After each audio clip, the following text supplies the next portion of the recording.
It's Nike race day shoe comparison time. It's the AlphaFly 1 versus the AlphaFly 2.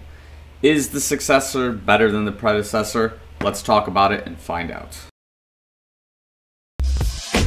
So before we get into it, make sure you like the video, subscribe to the channel if you're already subscribed watching this content. Thanks so much, love you guys a lot. Make sure you follow me on Instagram, Strava, all sorts of social medias and things like that, just for updates and whatnot. So without further ado, I'm going to put the specs for both shoes respectively right here, and we'll just go briefly into them before we start really breaking down, the major differences between both shoes. So I guess we can just start off with some general stuff. Of course, these are, I guess, supposed to be one of two of Nike's star race shoes that they would use in, any sort of event from a 5K to a marathon. And yeah, these shoes have had some major controversy with them.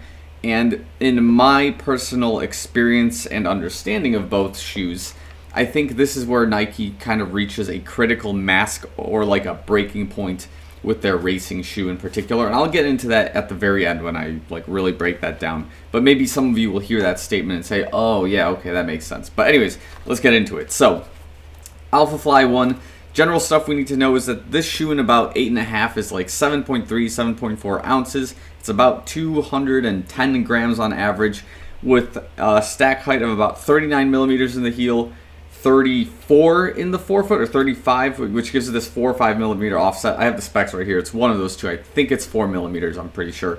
And the side effect of that ends up being that you get a more neutral impact from a midfoot standpoint. Now, this is important to consider when we start comparing it to the AlphaFly 2, but in terms of the ride of this shoe, this kind of puts stress away from your calf and starts putting it on some of the other muscle groups in your body, such as like the hamstrings, the quads, the hips. It's not that you're not using those if the offset was a little bit higher, but that little difference of leaning it back from your toes is just noticeable in a shoe like this, especially if we were to compare it like to the Tempo Next Percent, which I have done a review video. I'll try to link it somewhere here in the description below if you want to take a look at that. But anyways, in terms of what we got going on in the mesh, it's got this adamant material, which is like a seared, kind of cooked version of their textile, which gives it this breathability, but also this rigidness to the shoe that it really just gives it a fun ride, and it doesn't really rip all that much, despite the fact that my original pair of AlphaFlies did rip after like 250 plus miles. I don't think the shoe is supposed to last 250 plus, but they did, and that's kind of what happened.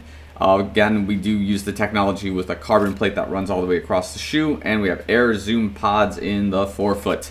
And that's really the gist of this shoe as we see it right now. I think you've, at this point in time, have seen the shoe so many times in other videos, or have just seen Nike praise or promote the crap out of the shoe that you just know what's going on. But now it's the AlphaFly 2, which has like all the weird, crazy stuff going on with it that we'll start kind of addressing. So again, fundamentally built the same, right? We have the air zoom pods, carbon plate all the way across the shoe, ZoomX base built like this, and both shoes fundamentally have that similar design going both ways across. Now, what happens here is that this shoe is significantly heavier. In like about size 8.5, it's about 8 ounces on average. It also has a stack height of about 40 in the heel and then 32 in the forefoot, giving it an 8 millimeter offset, which now the shoe is going to rely more on this forefoot strike rather than this more neutral kind of attack style while you're running, or stride, or whatever you want to call it. I like to call it like the attack on the ground. But anyways, the idea there is to utilize more calf muscle for more forefoot kind of a strike, to utilize the air zoom pods a little bit more often. So from that perspective, it's utilizing the shoe's technologies to the maximum, but also this kind of comes with some other side effects that we'll get into as well. And then again, similar features here, just some design things to consider. It is using adamant across the shoe. It has the same fundamental toe box kind of covering as well on the shoe. The heel cup is where some of the changes kind of start occurring as we get into it. And then we also have this heel tag to help pull the shoe on as well. So that being said, let's just start comparing and contrasting both shoes. So obviously, as we talked about similarities, they have a similar fundamental build to both of them, which is like this, I guess, like huge heel ZoomX piece, and then we have this large 4-foot Air Zoom pocket, I guess padding, rubber, just to give you a nice strike that isn't going to cause you to roll your ankle if you hit it the wrong way in such a subtle way. This would have been something that would have occurred in like maybe an original Zoomfly, but of course they made the shoe a little bit wider, and it kind of in that sense has a little bit more sustainability, and I guess the word I'm looking for is balance, with the carbon plate and the Air Zoom pods giving you that kind of stability, I would say is probably the word. Same thing happens in this shoe as well. Now, the differences start occurring with what's going on, obviously, in the outsoles. There's a lot more rubber and a different pattern kind of going on here, and there's more profound rubber padding in the heel versus the original AlphaFly, which had a rubber padding, but it wasn't nearly as profound. It wasn't as dense and as sticky of a material as what's going on in this heel, but nevertheless, it's trying to keep some of the fundamentals of the shoe there.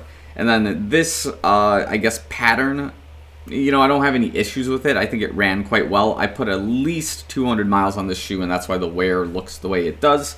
And then here I've got like somewhere between 30 to 50 miles. The wear is not nearly as bad, but it does have this like sticky feeling in the heel area with the way these pads are kind of designed. It could also be this heel itself that could be rubbing that way, but who knows? It's kind of the things going there.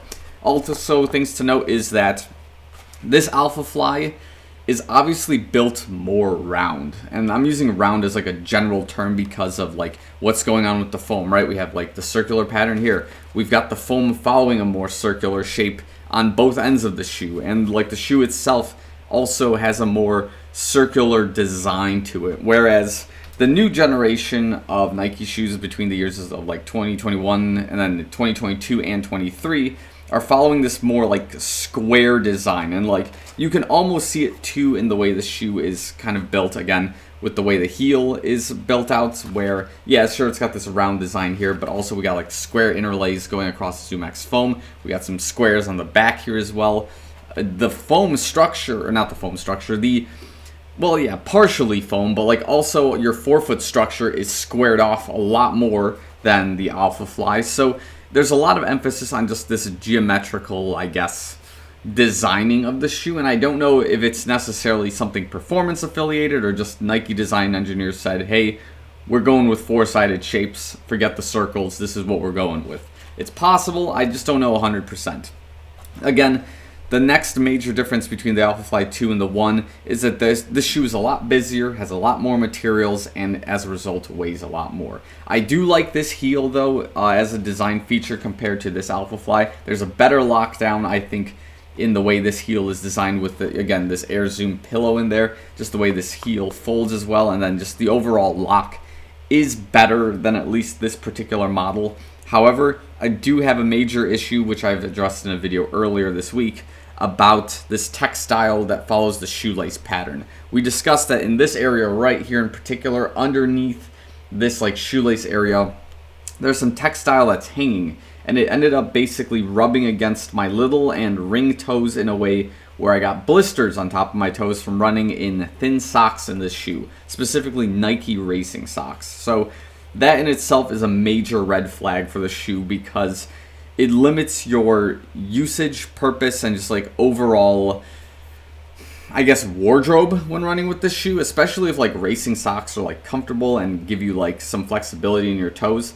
This creates an issue with that particular designing, right? So in a way, I have to like run with a lot thicker socks in order to have a good experience with the shoe that may not roll all the way up like to the right area of my like calf slash ankle slash like fibula region, but you can still get it done with this shoe. But as of right now, I'm leaning that this might be a design flaw happening with some of the AlphaFlies, although comments in the past have suggested that others are experiencing a very similar issue as well. So this might not just be isolated to me or this particular model of shoe. This might be a massive ongoing issue with the AlphaFly 2. So we'll see how that kind of plays out. And then as a result, on the contrary, with the AlphaFly 2, it's significantly less busy. The textile doesn't run nearly as far down the toe box as it does in this AlphaFly 2, which as a result doesn't have any textile rubbing on the toes themselves and doesn't create blisters in that sort of sense. The only major con I have with the AlphaFly 2 is one of two things. That one, a 4mm offset in the shoe is kind of awkward for me, and it feels almost kind of like the landing is flat. I'm not saying that the performance is flat, but the landing is flat in a way where I'm not like totally ideal with it. I can survive, but like it's noticeable that the strike of the shoe is kind of different. And if I had to compare it to a Vaporfly, I would still rather run in like a Vaporfly Next Percent 2, for example, with that 8mm offset. I digress. And then also, the shoe is just significantly less busy overall in the textile area, in the heel area, and it kind of gives you this minimalist shoe that weighs significantly less with the carbon plate AirPod technology, which as a result gives it this this reputation that the shoe has earned as one of the sub 2-hour marathon shoes that have been like ever used, you know. So when we talk about critical mass, this is kind of what I was discussing earlier in the video, and maybe this is just my hot take on it, is that when Nike came out with like the Vaporfly Next Percent 2, or just even the first Vaporfly, they figured out the formula to like a really good race day shoe with this carbon plate Zoom X foam, and then they just tried to up the bar in a more ambitious way with the AlphaFly, right? And it hits this peak with the AlphaFly 1 because it's kind of got like mixed reactions where, you know, it's going up, up, up, and now it's like Nike hits it, this echelon, with like the AlphaFly 1. And not everyone likes it because the Air Zoom Pod technology might be kind of unstable. It might just have a weird experience for some people. Some people might like the stiffness of the Vaporfly Next Percent 1 or 2. So as a result, the shoe kind of gets mixed reviews, but overall people understand that it's a pretty decent shoe. And then comes in the AlphaFly 2, where they try to break the bar once again, but they see it's not really breaking the bar, and in fact might even be a negative downturn to the AlphaFly brand shoe. And as a result, competitors that end up catching up in the market, such as like, you know, Asics when they come out with the Metaspeed Sky. We've got like the Saucony Endorphin Pros that kind of come out, the Carbon X, the Rocket X, and the Carbon X for the Hoka brands. So the competitors in a way end up indefinitely catching up because as in an attempt to make the next best shoe for racing, it ends up kind of fumbling just slightly. And in a way, in personal opinion, I think it's a major fumble with this particular piece of the textile that's rubbing. But again, this is kind of what's going on with this whole critical mass thing, where it's so close, but like to break the next level of running shoe is going to require a jump so big you'll notice it, like the Vaporfly Next Percent, in comparison to like the Zoom Fly when it came out. You'll see it's like a night and day difference. So yeah, that's kind of my tangent with the critical mass. But if I had to choose between both shoes, right now I know I've experienced a lot more with the AlphaFly 1. I understand the ride of the AlphaFly 1, and I've liked the AlphaFly 1 for a very long time as a racing shoe, even though I would still prefer the Vaporfly Next Percent 2 in most cases. In this particular comparison, just because of my lack of experience and understanding with this textile issue and just the ride of the shoe, I'm going to lean with the AlphaFly 1 still as the more superior AlphaFly shoe in this particular case. So kind of a clean cut. I think most people will agree with that assessment, but again, I'm sure some people will see that the Vaporfly Next Percent 2 has some really awesome perks to it, which there are, but it's just going to take some time to get used to some of the extra moving parts on this shoe and just understanding its full potential as like a race season and such goes on. So I think I'm going to end the video here. Kind of long-winded, but yeah, that's the story here with the AlphaFlies in terms of my experience with them. So thanks so much for watching. I'll see you guys in the next one.